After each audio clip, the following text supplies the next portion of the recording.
Hello hello, आज म चाहिँ मैले 5 अन्डा लिएको छु। एउटा प्याज, सानो कुर्का यो अदुवा, एउटा यो ठुलो पोटी लसुन, 2टा टमाटर लिएको छु। म चाहिँ आज यो अन्डाको सब्जी बनाउन गइरहेको छु। कस्तो हुन्छ हजुरहरूलाई पनि देखाउँछु है त। हजुरहरू पनि ट्राई गर्न सक्नुहुन्छ। मैले चाहिँ यहाँनिर सबै मसला रेडी गरेछु। अदुवा, लसुन, प्याज अनि हल्का नुन राखेर अन्डालाई म फेर्छु मजाले। मैले चाहिँ अम्लेट यहाँनिर हल्का नुन राखेर अन्डालाई यसरी फिटेको छु। अनि अम्लेटको लागि चाहिँ यहाँ फ्राइपिन बसाएको छु। तेल तापेपछि यसको अम्लेट बनाउनु यसलाई।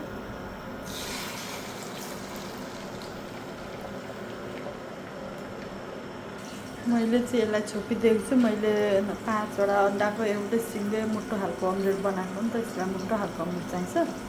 त्यसरी छिटो मजाले पाकोस् भनेर। हाम्रो अम्लेट चाहिँ रेडी भइसकेको छ, फर्किसकेको छु। अब यो अम्लेटलाई पाकिसकेको छ।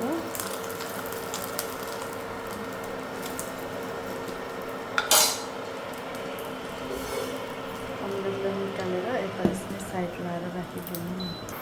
मैले अर्को पेन बसालेँ सब्जी बनाउनको लागि। कति लाइटले टल्केको जस्तो छ। मैले अम्लेटलाई चाहिँ यसरी सानो पिस पारेर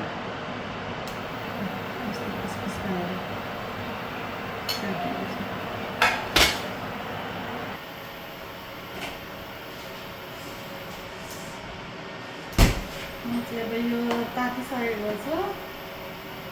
तातिसकेको ठिक्क तेल राखेँ।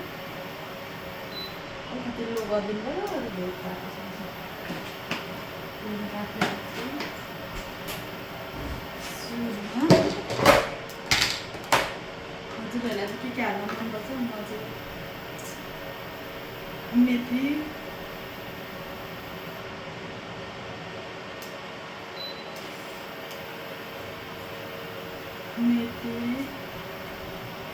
जिरा, ज्वानो। मलाई ज्वानो पनि खुवाएको मनपर्छ। कोही आज मन पर्दैन क्या, आज मनपर्छ।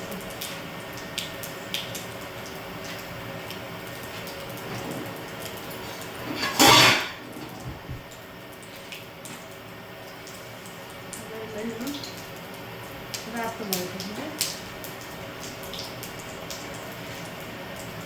सुरुमा लसुन हल्का रातो पारेर प्याज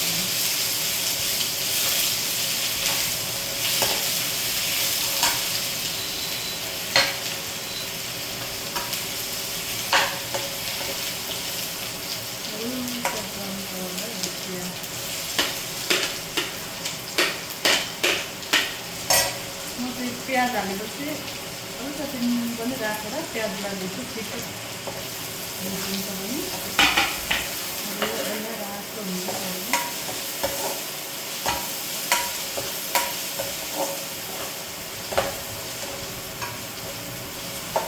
एकदम मिठो हुन्छ यो चाहिँ। केटाकेटीहरूलाई पनि सागसब्जी यता खाँदैनन्, मन पर्दैन भने पनि यो अम्लेटको यस्तो सब्जी बनाएर दियो भने केटाकेटीले पनि एकदम मन पराउँछ। अनि यो चाहिँ खानासँग पनि एकदम मिठो हुन्छ, रोटीसँग पनि एकदम मिठो हुन्छ।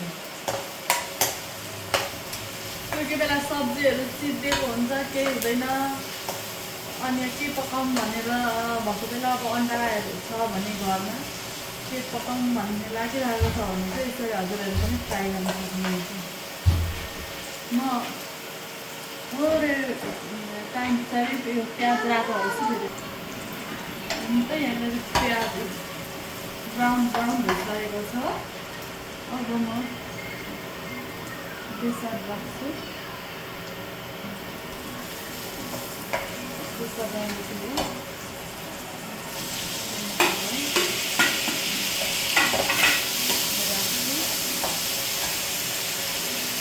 अनि यो झोल मसलालाई पनि यसको यो सबै मसला रेडी गरेपछि राख्ने हो नि त। यो अम्लेट बनाएकोले राख्ने पनि यसमै राख्छु मसला पनि पाक्नु पऱ्यो बनाउँछु अघि नुन अलिक थोरै कम प्याज भुटिनको लागि हालेको थिएँ मैले थोरै अलिकति नुन पनि राखेँ नुन अब कति खान्छ त्यही हिसाबले हालेर मैले अहिले यहाँ पिरो चाहिँ हालेको छैन स्पाइसी चाहिँ बनाएको छैन नानीले चाहिँ हाल्दिनँ नानीलाई निकाल्दैपछि म राख्छु पिरो हजुरहरूले पनि त्यस्तै गर्न सक्नुहुन्छ अगाडि नै पिरो राख्यो भने कोही केटाकेटी खाने हुन्छ नि कोही नखाने हुन्छ नि त त्यही कारणले मैले चाहिँ अहिले यहाँ पिरो राखेको छु अब यो टमाटर पनि मजाले पाकेर ग्रेभी भएपछि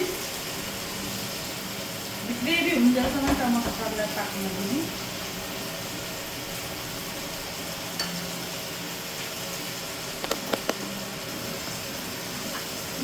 पाकेपछि मैले यसरी चलाएँ यसरी चलाएँ म यसरी छोपिदिन्छु टमाटर पाकेर पेस्ट बन्छ त्यस पछाडि टमाटर पाकिसकेको हुन्छ नि टमाटरले पाकिसकेको म त्यसलाई हल्का पानी राखेर फेरि एकछिन पकाउँछु हल्का ग्रेभी टाइपको बनाउनुपर्छ नि त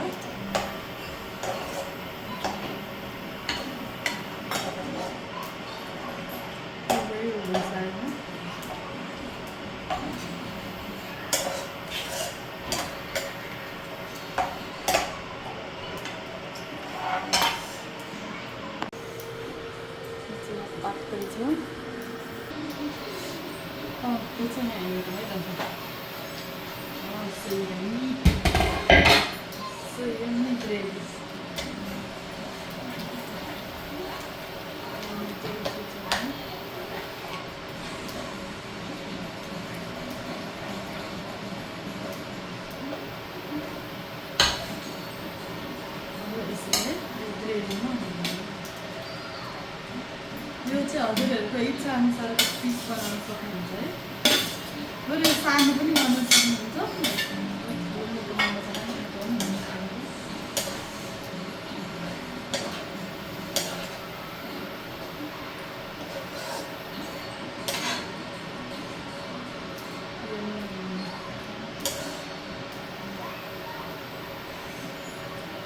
यसभित्र अब यो मसला यसको नुन जाओस् भनेर यसलाई 2 मिनट सानो आगो मिडियममा 2 मिनट पकाउने 2 मिनट पछाडि यसको मिट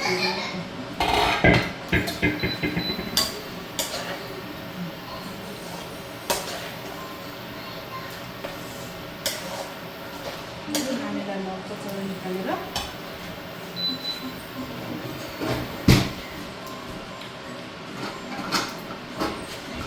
नानीले धेरै त खाँदैन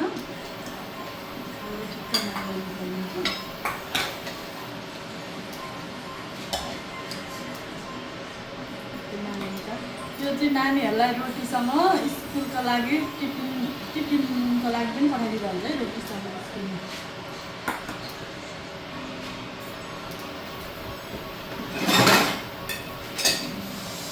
अब म चाहिँ यसमा हरियो खोर्सानी चाहिँ हालिनँ मैले यसमा चाहिँ हल्का थोरै चिल्ली फ्लेक्स हालेँ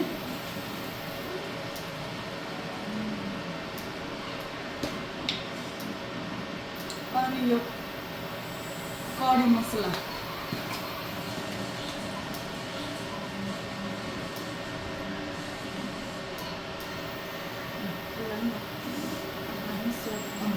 कडी मसला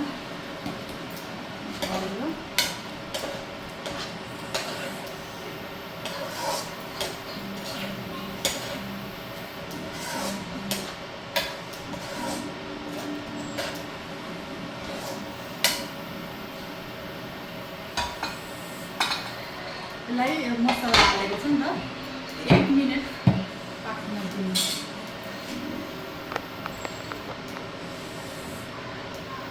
पाक्दैछ त्यतिखेरसम्म चाहिँ म यो मसला खुर्दा हालेँ अनि गर्दै गर्छु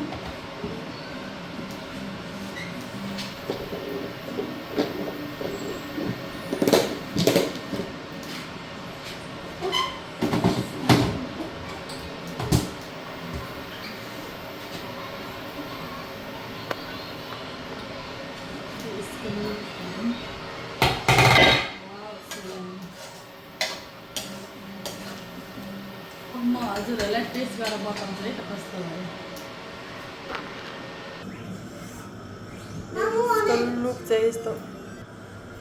यसको लुक चाहिँ यस्तो भइसकेको छ।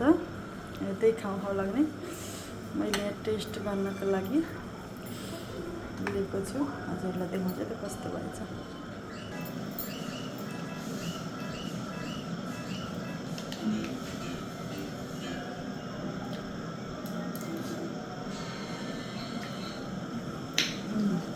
दामी भयो टेस्ट। यो सिधा त भोक लागेको छैन भने पनि एक थाल भात खाइन्छ, दामी हुन्छ।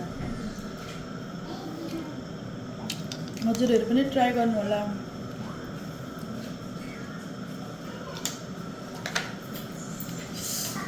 By by. भिडियो हेरेर हजुरहरूलाई कस्तो लाग्छ कमेन्ट गरिदिनु होला।